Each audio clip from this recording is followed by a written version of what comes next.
Club FM. നമ്മുടെ revenue district ശാസ്ത്രമേള അങ്ങ് തലശ്ശേരിയിൽ നടക്കുവാണ്. ഇന്നുമുണ്ട് ഒരുപാട് മത്സരങ്ങൾ. എന്തായാലും ഇന്നലെ അവിടെ മത്സരത്തിന് അതൊക്കെ ജസ്റ്റ് ഒന്ന് കാണാൻ വേണ്ടി ഞാൻ പോയിട്ടുണ്ടായിരുന്നു കേട്ടോ. അപ്പം വളരെ ഇൻട്രസ്റ്റിംഗ് ആയിട്ടുള്ള ഒരുപാട് കാര്യങ്ങൾ കണ്ടുവെങ്കിലും കൂട്ടത്തിൽ രണ്ടുപേരോട് ഞാൻ കുറച്ചധികം കാര്യങ്ങൾ അവരുണ്ടാക്കിയിട്ടില്ല കുറച്ച് കാര്യങ്ങളെക്കുറിച്ച് കൂടുതൽ സംസാരിക്കുകയുണ്ടായി. അതിലൊന്ന് നമ്മുടെ ഗോവർദ്ധനോടാണ് സംസാരിച്ചത്. ഇലക്ട്രോണിക്സ് വിഭാഗത്തിൽ ഹൈസ്കൂൾ വിഭാഗത്തിൽ നമ്മുടെ മമ്പറം HSS ഗോവർദ്ധൻ അവിടെ ചെയ്തിട്ടുണ്ടായിരുന്നത് ഒരു സ്മെൽ TV എന്നുള്ള ഒരു കോൺസെപ്റ്റ് ആയിരുന്നേ.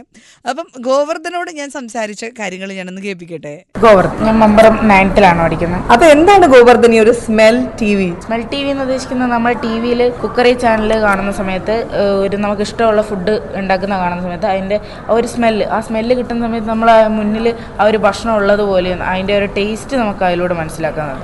വെറുതെ അല്ല, ഒരു ബിരിയാണി മണം. സ്ക്രീനിൽ ബിരിയാണി ഉണ്ട്, അപ്പം ബിരിയാണി മണം. ഓറഞ്ച് വന്നപ്പം ഓറഞ്ച് മണം. നല്ല പൂവ് വന്നപ്പം ആ ഒരു ഫ്ലവറിന്റെ സ്മെല്ല് അല്ലേ. പിന്നെ അതുപോലെ തന്നെ ചായ കോഫിയുടെ സ്മെല്ല് വരും, പിന്നെ സാൻഡിലിൻ്റെ സ്മെല്ല് വരും. അങ്ങനെ നമ്മൾ കൊടുക്കുന്ന അനുസരിച്ചുള്ള സ്മെല്ലുകൾ നമുക്ക് കണ്ടെയ്നറാക്കി വെച്ച് നമുക്ക് എന്ത് ചെയ്യാം, അത് പ്രൊഡ്യൂസ് ചെയ്ത് നമുക്ക് ആ സ്മെല്ല് ചെയ്യാൻ പറ്റും. ഇതിപ്പോ എങ്ങനെയാ കണ്ടുപിടിച്ചത് ഗോവർദ്ധൻ? ഇങ്ങനെ TV കാണുന്ന സമയത്ത് ഇങ്ങനെ ആലോചിച്ചു, എങ്ങനെ ഇതിൻ്റെ ഒരു സ്മെല്ലും കൂടി കിട്ടിയ എങ്ങനെയായിരിക്കും. അപ്പം ഞാനിങ്ങനെ ആലോചിച്ചു. പിന്നെ കുറേ റിസർച്ച് ചെയ്തു, ChatGPT. അങ്ങനെ റിസർച്ച് ചെയ്ത സമയത്താണ് എനിക്ക് ഇങ്ങനെ ഒരു ഐഡിയ കിട്ടിയത്. അപ്പൊ ആക്ച്വലി ഇതെങ്ങനെയാണ് വർക്ക് ചെയ്യുന്നത്? എങ്ങനെയാണിത് വർക്ക് ചെയ്യുന്നത് വെച്ചാൽ നമ്മൾ ഒരു TV-യിൽ ഒരു കുക്കറി ഷോ കാണുന്ന സമയത്ത് നമ്മൾ ഒരു ആദ്യം തന്നെ കോഡിങ്ങിൽ നമ്മളത് ചെയ്ത് വെക്കും. ഇപ്പോൾ അടുത്ത കാണാൻ പോകുന്ന നമ്മൾ ബിരിയാണി ആണെങ്കിൽ ബിരിയാണി ആദ്യം നമ്മൾ എന്ത് ചെയ്യും, കണ്ടെയ്നർ ആക്കി വെക്കും. അപ്പോൾ നമ്മൾ എത്ര കണ്ടെയ്നർ വെക്കുന്നു അതിനനുസരിച്ച് നമ്മൾ TV-യിൽ ഓരോ പിക്ചർ കാണുന്നതനുസരിച്ച് ആ പിക്ചറിൽ ആ സ്മെല്ല് നമുക്ക് കിട്ടും. അപ്പം അങ്ങനെ നമ്മൾ ഓരോ കണ്ടെയ്നർ ഈ കൂളറിൻ്റെ ബാക്കിൽ വെച്ച് എന്നിട്ട് വെബ് ക്യാമറ വെച്ച് ഡിറ്റക്ട് ചെയ്യും. എന്നിട്ട് അതിൻ്റെ സ്മെല്ല് പ്രൊഡ്യൂസ് ചെയ്യും. അപ്പം നമുക്ക് അതിൻ്റെ ഒരു കഴിക്കുന്ന ആ ഒരു ഫീല് നമുക്ക് ഇതിൽ കിട്ടും. അടിപൊളി. എത്ര നാൾ കൊണ്ടാണ് ഈ ഒരു സ്മെൽ TV എത്ര നാൾ കൊണ്ടാണ് കണ്ടുപിടിച്ചേ? ഞാനൊരു 1 month ആയി. ഞാൻ ഇതിനെ കുറേ റിസർച്ച് ചെയ്തു. പിന്നെ ഇതെങ്ങനെയാണ് ചെയ്യേണ്ടതെന്ന് നോക്കി. പിന്നെ ഇതിപ്പോൾ ശരിക്കും ഇപ്പോൾ കണ്ടുപിടിച്ചിട്ടുണ്ടോ എന്നൊക്കെ ചെക്ക് ചെയ്തു. അപ്പോൾ കണ്ടുപിടിച്ചിട്ടുണ്ടോ എവിടെയെങ്കിലും ലോകത്ത്? കണ്ടുപിടിച്ചു, പക്ഷേങ്കിൽ ശരിക്കും അതൊരു കംപ്ലീറ്റ് ആയിട്ട് കണ്ടുപിടിച്ചിട്ടില്ല. നോക്കിയപ്പോൾ ചൈനയിലാണ് ഇത് ആദ്യമായിട്ട് കണ്ടുപിടിച്ചതെന്ന് ഞാൻ കണ്ടത്. ഇതിൻ്റെ ഇപ്പം ചെയ്യാനായിട്ട് എത്ര കോസ്റ്റായി?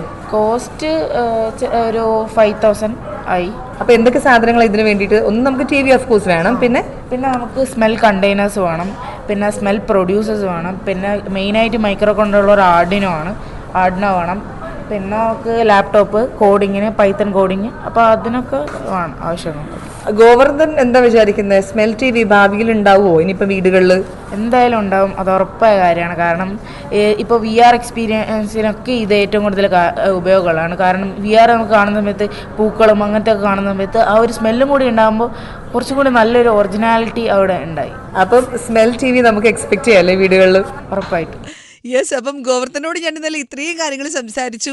ആൻഡ് കുറച്ച് സമയം കഴിഞ്ഞപ്പോഴാണ് ആ റിസൾട്ട് വന്നത്.